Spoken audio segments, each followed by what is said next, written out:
Hi, welcome to Yoga Time Warrior. I'm Tracy. So this is our focus on back bends and how they're supposed to work. So remember, back bends are about contracting the muscles on the back side of the body. So you're strengthening the back side of the body, you're stretching the front.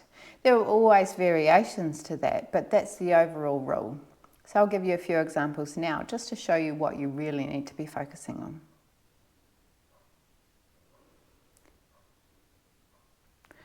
So I will move into our upward facing dog. I always find this is the best one to initially show people because it is the one that we so often get wrong. And in so many images I see of yoga, the upward facing dog is done not safely. It is so common, and I practiced it for so many years, doing it wrong. Gave me a sore lower back and it really hurt my neck. So I'll come down onto my front, forehead to the mat. My feet are relaxed. My hands are just underneath my shoulders, just slightly further back. I am really contracting my shoulder blades together here.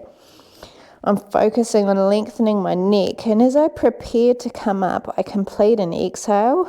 I contract in the lower abdominals, and then I press through the hands, pressing into those shoulder blades with strength through the arms, activating all the muscles on the back side of the body.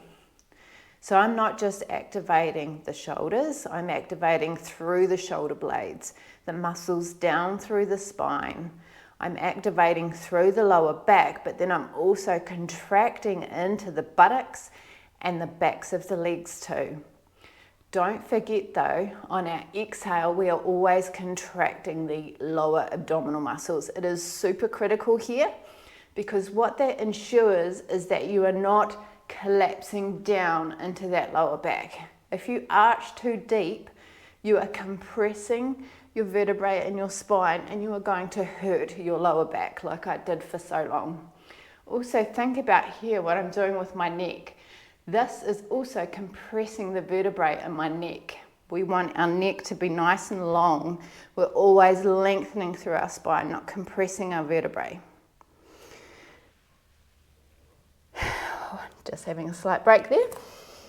Now if we just think about that again and notice how we're stretching the front side of the body. So although we're going to contract our exhale with our lower abdominal muscles, we're also really stretching up through that front side and you can feel it opening. So that's enough of that one there. But have a think about this one now. So just moving into an upward table now. Now you do not need to practice this, just watch and pay attention to what I'm telling you to do. So we're drawing our hands so that there's about a hand distance further back from our buttocks, trying to align our wrists underneath our elbows, underneath our shoulders. And our feet, we want a nice bend so that when we come up, our shins or our lower part of our legs are going to be vertical as well. So our body will be parallel with the floor.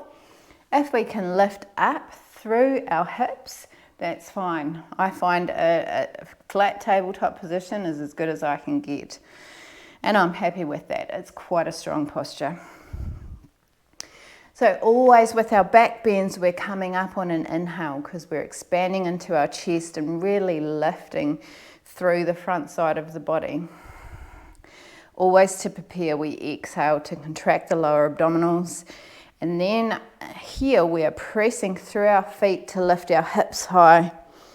Now hopefully you can see my body's parallel and my lower legs are nice and vertical with my knees stacked over my ankles.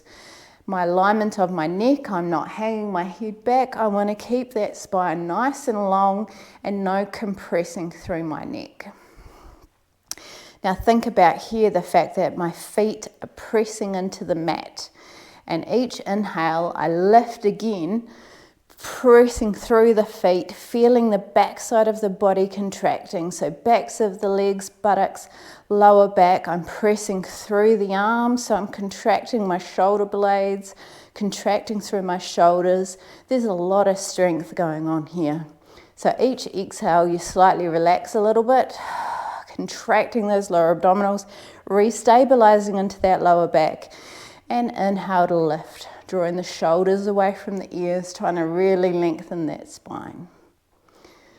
Now, I didn't really feel so much of a stretch in the front side of the body, but that is still what is happening. But that's a real strong contraction in the back. From there, in our yoga time warrior practice, we will then normally be moving into some different opposing type of movement. So we then get to open back up again and restore balance to the body after such a strengthening posture.